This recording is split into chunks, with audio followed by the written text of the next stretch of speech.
கும்பிடும் வரை கடவுள், திருடு போனால் சிலை. எனக்கு என்ன தெரியுமா சொல்லுது இந்த விஷயம்?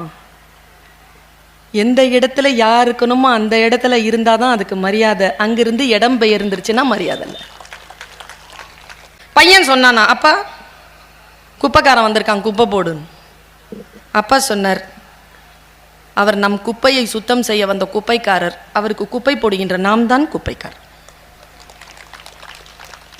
உலகம் வஞ்சகமானது, அவ்வளவு சீக்கிரமாக எல்லாம் சொல்லி கொடுத்துறது. நாம தான் போய் கத்துக்கணும். வேகமான காட்சிகளை பார்த்து பழக்கம் கொண்ட உங்களால் நிதானமாக புத்தகத்தின் வரியை வாசிக்க முடியாது.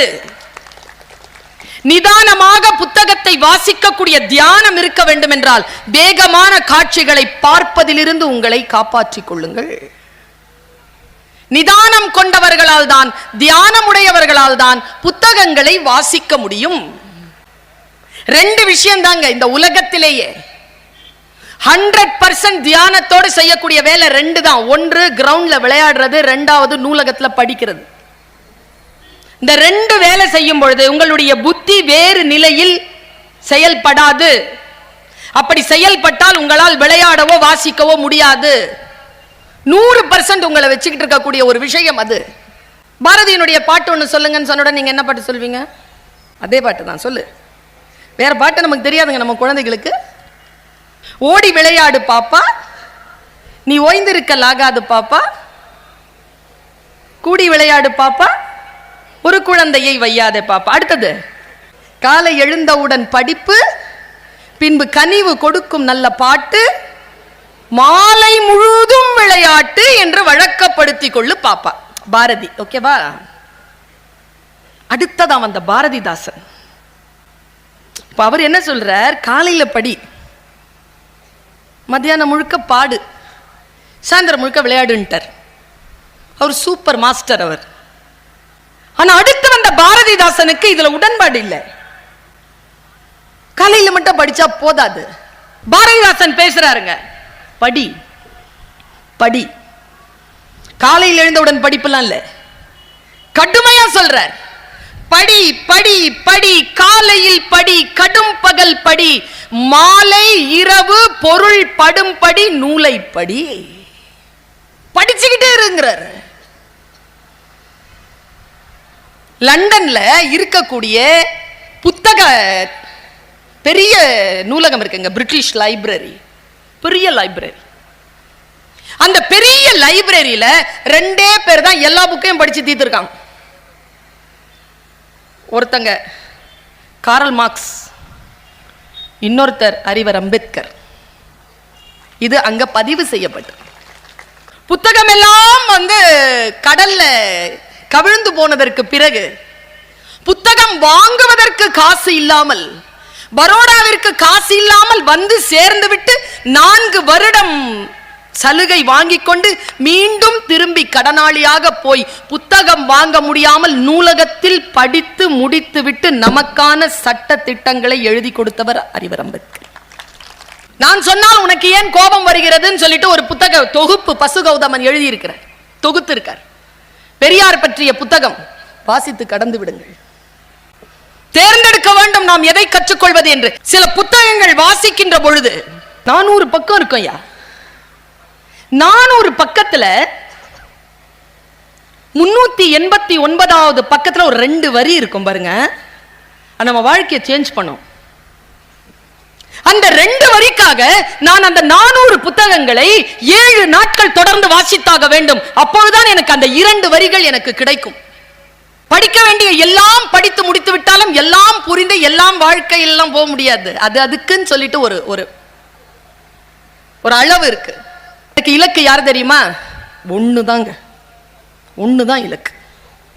இந்த ஒண்ணுக்கு புரிஞ்சிருச்சுன்னு வச்சுக்கோங்களேன், நான் என்ன சொல்றேன்றது என்னுடைய பேச்சு வெற்றி.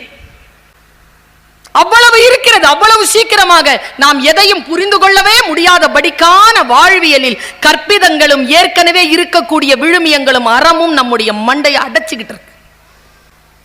புத்தகத்தை கீழே போட்டுட்டீங்கன்னா என்னப்பா பண்ணுவீங்க?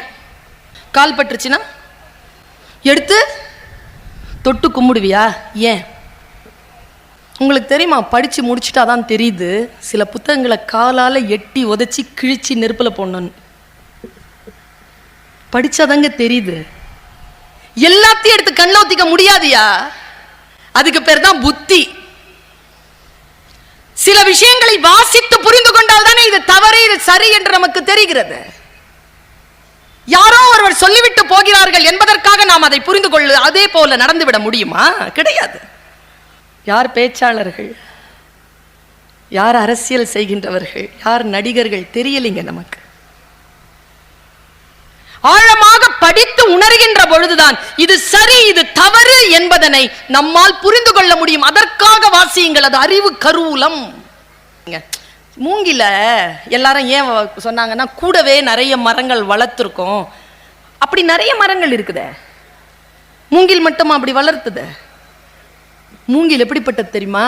எனக்கு தெரிஞ்சு ஒரு அடி வளர்றதுக்கு 4 வருஷம் ஆகுங்க. 5வது வருஷம் 80 அடி வளருங்க. அது நமக்கு என்ன தெரியுமா சொல்லுது? முதலில் வளர்வதற்கான சூழலில் உன்னுடைய வேர்களை ஸ்திரப்படுத்து,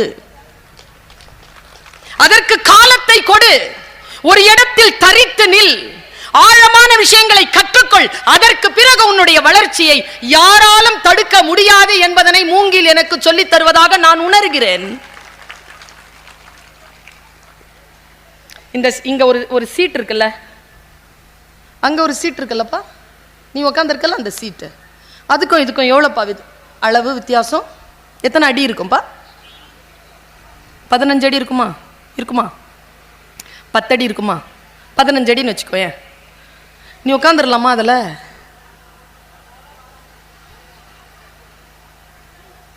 உட்கார முடியாது. 15 வருஷம் வேலை செஞ்சாதான் உட்கார முடியும். இதுதான் மூங்கில் நமக்கு சொல்வது. திடீர்னு ஒரு வளர்ச்சி சாத்தியமாகும் சில பேருக்கு. பல பேர் நினைக்கிறோம், ஒரு விஷயம் சொல்றேங்க, புத்தகம் வாசிப்பதனால் என் புத்தியில் பட்டதை சொல்கிறேன். பணம் இல்லையா? வாழ்க்கையின் புகழ் என்கின்ற உச்சிக்கு போவதற்கு பணம் மட்டும் தேவை கிடையாது. ஆனால் அதை பற்றிய ஞானமும் மக்கள் மீதான பேரன்பும் இருக்கிறதே, அது எந்த மூலையில் இருக்கிறதோ. சிந்தனை என்பது நெருப்பு, அது எங்கே பற்றுகிறதோ அந்த இடத்தில் அறியாமை புதர் அழிந்து சாம்பலாகும் என்பதுதான் பெரியவர்கள் கண்டெடுத்திருக்கக்கூடிய மாபெரும் உண்மை. அக்கினி குஞ்சொன்று கண்டேன், அதை ஆங்கோர் காட்டினில் பொந்திடை வைத்தேன், வெந்து தணிந்தது காடு, தழல் வீரத்தில் குஞ்சென்றும் மூப்பென்றும் உண்டோ என்று மகாகவி சொன்னது அந்த சிந்தனையைத்தான். சிந்தனை என்பது நெருப்பு, படிச்சாதாங்க தெரியுது. எல்லாரும் எல்லா விஷயத்தையும் சொல்லிட முடியாதியா. உங்க அப்பா சொல்லிட்டே தான் இருப்பாரு, கேட்க மாட்டேன். பர்வீன் சுல்தானா சொன்னா கேட்டு, அவங்க சொல்லட்டும், நீ சொல்லாத. இது எப்ப தெரியுமா எனக்கு புரிஞ்சுது? இதே மாதிரி தாங்க என் பையன் சொல்றான், நீ சொல்லாத. கவிதாசன் சார் சொன்னா கேட்கறேங்கிறான், ஏன்னா அவர் ஸ்கூல்ல படிச்ச மேம். டேய் அதே தான்டா நானும் சொல்றேன், அதை நீ சொல்லாதங்கிறான். ஒருத்தர் இருந்தா, நாங்க ராத்திரி 12 மணிக்கு நைட் ஷோ முடிச்சுட்டு சைக்கிள்ல வந்திருக்கான். போலீஸ் பிடிச்சிட்டார். போலீஸ் பிடிச்சி போய் உட்கார வச்சு, என்ன லேட்டு, என்ன இந்த சுத்திட்டு இருக்கிற 12:30 மணிக்கு, என்ன படம் போயிருந்தேன், டிக்கெட் கொடுனாரன். டிக்கெட் அவன் அங்கேயே கசக்கி போட்டான். அவர் ராத்திரியில கொஞ்சம் குடிக்கிற பழக்கம் வேற அவருக்கு. அடி அடின்னு அடிச்சிருக்காங்க. எங்கேயோ போயிட்டு வர, தப்பான காரியத்தை பண்ணிட்டு வர, தப்பான காரியத்துக்கு தான் போறேன்னு அடி அடின்னு அடி. செல்போனை பிடுங்கி வச்சு 4:30 மணிக்கு எழுப்பி போ அப்படின்ட்டு இருக்கான். இவன் நேரா வீட்டுக்கு வந்திருக்காங்க சைக்கிள் ஓட்டிட்டு. மனைவி ராத்திரிலாம் வெளியில வெயிட் பண்ணி என்ன பண்றதுன்னு தெரியாம, ஐயோ வந்துட்டீங்களா, இவ்வளோ அடிபட்டுருச்சே, யாருங்க உங்களை என்னங்க பண்ணான்னு சொல்லிட்டு மருந்தெல்லாம் போட்டுட்டு உட்கார வைக்கும் போது 6 மணிக்கு அவனுக்கு ஒரு ஞானம் வருதுங்க. அவன் யாருன்னா, டெய்லி குடிச்சிட்டு வந்து பொண்டாட்டி அடிக்கிறவன். காரணமே இல்லாம அடி வாங்கினா எவ்வளவு வலிக்கும்னு அவனுக்கு அந்த தெரிஞ்சு போச்சுங்க. அன்னிலேருந்து அவன் அடிக்கிறத விட்டுட்டான். இப்படி ஒரு சிறுகதை நீங்க இதை படிச்சீங்கன்னு வச்சுக்கோங்களேன், போலீஸ்காரங்கிட்ட அடி வாங்காமலேயே மனைவி அடிக்கிறத நிறுத்துவீங்களா இல்லையா? அதுக்கு தான் படிக்கிறேன்.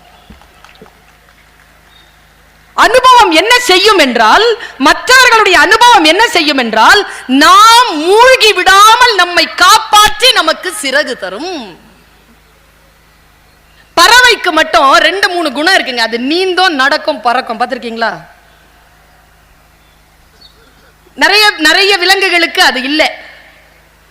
நான் கேட்டு யோசிச்சு பார்த்தேன், ஏன் அப்படின்னா, பறவைகளுக்கு மட்டும் யாருக்கு சிறகு இருக்கிறதோ அவர்கள் மட்டும்தான் தேடலை கொண்டவர்களாக இருக்கின்றார்கள். கிடைப்பதிலே அவர்களுக்கு எந்த ஒரு நிம்மதியும் இல்லை. தேடிக்கொண்டே இருக்கக்கூடிய ஒரு விஷயத்தில் யார் ஒருவர் விஞ்சி நிற்கிறார்களோ இயற்கை அவர்களுக்கு சிறகு தருகிறது. அந்த சிறகாக இருக்கக்கூடிய புத்தகங்களை கையில் வைத்துக் கொள்ளுதல். இந்த யூத்துக்கு நான் சொல்றேன்பா, உங்களுக்கெல்லாம் செல்போனை கையில வச்சுக்கிறது ஆசை இல்ல?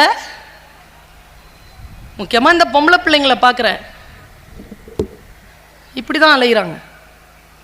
வெளியில வச்சுக்கிறாங்க, பேக்குள்ள கூட போட்டுக்கிறது இல்லை, இப்படியே வச்சுக்கிட்டு அலையிறாங்க. நான் காலேஜ்ல ப்ரொஃபஸரா இருக்கிறேன்ல, தெரியுது எனக்கு. இங்க எப்படின்னு தெரியல, 50 கிலோமீட்டர் தாண்டி பள்ளிக்கூடத்துக்கு அனுப்புனீங்கன்னா கூட அதான் செய்யும். அது இங்க வேணாலும் செய்யாது, அங்க போய் செய்யும். இப்படி போனை வந்து இப்படி காட்டிக்கிறது. ஒன்னு சொல்லவா, வெளியில போகும்போது கையில ஒரு புக் எடுத்துட்டு போங்க. செல்போனை கையில வச்சிருக்கிறவன் பார்க்கிற பார்வையை விட புத்தகம் கையில் வைத்துக் கொண்டிருக்கின்றவர்கள் மீது இருக்கும் பார்வை மரியாதைக்குரியது. எந்த புத்தகங்கிறது தான் முக்கியம். வாசிக்கின்ற பொழுது நான் பேசும்போது சில நேரங்களில் பயப்படுறதே இல்லை. ஏன்? என்னுடைய யூடியூப்ல எல்லாம் கேட்டு பாருங்களா, பயப்படுறதே இல்லை. ஏன்னா பெறுவதற்கும் இழப்பதற்கும் ஒன்றுமில்லைன்னு புக்கு சொல்லிருச்சு எனக்கு. புத்தி இருக்குல்ல, அது போதுமானது. அது சிறகு, எங்கேயுமே சிக்காது. நாக்குக்கும் புத்திக்கும் 12 இன்ச்சு. இந்த 12 இன்ச்சை யார் ஒருவர் சரியா அந்த கேப்பை பயன்படுத்துறாங்களோ அவங்க வாழ்க்கையில் தோற்று போவதே கிடையாது. இதை சரியா வச்சுக்கிட்டு பேசணும். Tongue slip no. ஒருத்தன் சொல்றான் ரொட்டி தான் சிறந்தது, பிரெட் 5 நாள் ஆனாலும் கெட்டு போகாது, சோறு கெட்டு போகும், களி கெட்டு போகும், கூழ் கெட்டு போகும். கெட்டு போகின்ற உணவை சாப்பிடுகின்றவர்களை விட கெட்டு போகாத உணவிற்கு உரியவர்கள் பாரம்பரியம் மிக்கவர்கள் ஒருத்தன் போட்டான். அதை எவனோ படிச்சுட்டு வெளிநாட்டுல இருந்து அதுக்கு ஒரு கமெண்ட் போட்டிருக்காங்க. அவன் ஃபுட் ஸ்பெஷலிஸ்டான், அவன் சோசியல் ஃபுட் ஸ்பெஷலிஸ்ட். அவன் என்ன சொல்லியிருக்கிறான் தெரியுமா? தரிப்பதற்கு நிலம் இல்லாமல் நாடோடிகளாக வாழ்கின்றவர்கள் தான் கெட்டுப்போகாத உணவை கொண்டிருக்கக்கூடிய பாரம்பரியத்திற்குரியவர்கள். எவரிடத்தில் நிலம் இருக்கிறதோ, எவரிடத்தில் வீடு இருக்கிறதோ, எவர் அன்றாட வாழ்க்கையில் சுகித்திருக்கிறார்களோ அவர்கள் அன்றாடம் காய்த்து உண்ணக்கூடியவர்கள். அன்றாடம் காய்ச்சி என்பது நம்முடைய பாரம்பரியத்தின் பண்பாட்டின் மிகப்பெரிய பேரான ஒரு பேரே தவிர அது கெட்ட வாக்கியம் அல்ல, அது வசைச்சொல் அல்ல என்பதனை நாம் புரிந்து கொள்ள வேண்டும்னு எழுதியிருந்தான். அன்னைக்கு சூடா சமைச்சு அன்னைக்கு சாப்பிட்றவன் தாங்க ராஜா. 3 நாள் வச்சு ஃப்ரிட்ஜில் வச்சு அதை பேக் பண்ணி சாப்பிட்றவன் பிச்சைக்கார். இது படிச்சாலே தெரியுது, ஓ நமக்கு இவ்வளோ பெருமை இருக்குதா, நம்ம நாட்டுக்கு இவ்வளவு பெருமை இருக்குதா, நம்முடைய உடைக்கு இவ்வளவு பெருமை இருக்குதா. அவ்வளவு சீக்கிரமாக நமக்கான பாரம்பரியத்தை நாம் விட்டு பிடித்திருக்க கூடாது என்பதற்காக நான் வாசிக்கிறேன். வாசிப்பு எனக்கு பல்வேறு விதமான வெளிச்சங்களை தருகிறது. கண்டதையும் படி. இன்றைக்கு இருக்கக்கூடிய மாபெரும் பிரச்சனை என்ன தெரியுமா? கற்பனை திறன் இல்ல நம்ம கிட்ட. எங்க இருக்கு கற்பனை திறன்? போயிருச்சு. ஏன் போச்சு? சிம்பிள்ங்க. இப்போ ஒரு புத்தகத்தை வாசிக்கிறேன். ஒரு ஊரில் ஒரு ராஜா இருந்தான். அவனுக்கு அழகியதாக ஒரு மனைவியும் 2 பிள்ளைகளும் இருந்தார்கள். உடனே ராஜா காட்சிக்கு வரான், அவன் மனைவி காட்சிக்கு வரா, 2 குழந்தைகள் வருது. இதுவே நான் டிவியில் பார்க்குறேன். என்ன ஆகுது? என்னுடைய கற்பனை திறன் இல்லாமல் யாரோ ஒருவர் பார்த்த காட்சியை மட்டும் பார்க்கிறேன். நாம் வேடிக்கை பொருளாக வேடிக்கை பார்ப்பவர்களாக தங்கி போகிறோம். நம்மிடத்தில் கற்பனை திறன் இல்லாமல் போகிறது. வாசிப்பு பயிற்சி குறைய குறைய கற்பனை திறன் அற்று போகும். ஐன்ஸ்டீன் சொல்லுகிறான், Imagination is more than knowledge. கற்பனை திறன்தான் அறிவை விட மேலானது. பகலில் வெளிச்சமா இருக்கணும்னு கற்பனை தானங்க இந்த லைட்டு. கற்பனை திறன் இல்லாமல் போவதற்கான பின்புலம் என்ன? நாம் வாசிப்பதை விட்டுவிட்டோம், புத்தகங்களை விட்டுவிட்டோம். ரொம்ப ஒரு கொடுமை என்ன தெரியுமா? ஆடிப்பெருக்குன்னு ஒன்று வரும் சோழ நாட்டில். வீட்டில் இருக்கிற தர்தரெல்லாம் கொண்டு போய் அதில் போட்டுறணும்பாங்க. போடப்பட்டது என்ன தெரியுமா? ஓலைச்சுவடிகள். நம் சொத்தெல்லாம் அழிந்தது அப்படித்தான். போரினால் அல்ல, நாம் சில பல கற்பிதங்களில் இது எல்லாம் வீட்டில் இருந்தால் தர்திரம் என்று சொல்லுகிறார்கள். யார் சொன்னது புத்தகங்களை தர்திரம் என்று? நம் தர்திரத்தை போக்க வந்திருக்கக்கூடிய அருட்பெரும் செல்வம் இல்லையா அந்த புத்தகங்கள்? பொம்பளை பிள்ளைங்களை படிக்க வைக்கிறது இல்லப்பா. ஏன் தெரியுமா? ஏன்னு கேட்போம்ல. ஏன் வாய் என்னன்னு தெரியல. பாரி சார் வந்து இல்லறம்னு பேசும்போது வெறும் பொம்பளை பிள்ளைங்களை மட்டும் புகழ்ந்துட்டு போயிட்டார். நான் ஒன்று சொல்றேங்க, குரானை வாசிக்கின்ற பொழுது ஒரு விஷயம் தெரியுது. ஒரு வீட்டில் ஒரு பெண் சரியாக இல்லை, குழந்தைகள் சரியாக இல்லை என்றால் என்ன காரணம் என்றால், அந்த வீட்டில் அந்த பெண் சரியாக இல்லை என்பது அல்ல காரணம். அந்த பெண்ணையும் அந்த குழந்தையும் நிர்வகிக்கக்கூடிய ஆண் சரியாக இல்லை, அதுதான் அந்த குடும்பத்தினுடைய சீரழிவுக்கு காரணம் என்று குரான் பேசுகிறது, பைபிள் பேசுகிறது. இல்லறத்திற்கு தலைவன் ஆண், ஆணுக்கு தலைவன் இறை. தலைவனாக இருக்கக்கூடியவன், இல்லறத்தில் இருக்கக்கூடியவன் எப்படி இருக்கணும்?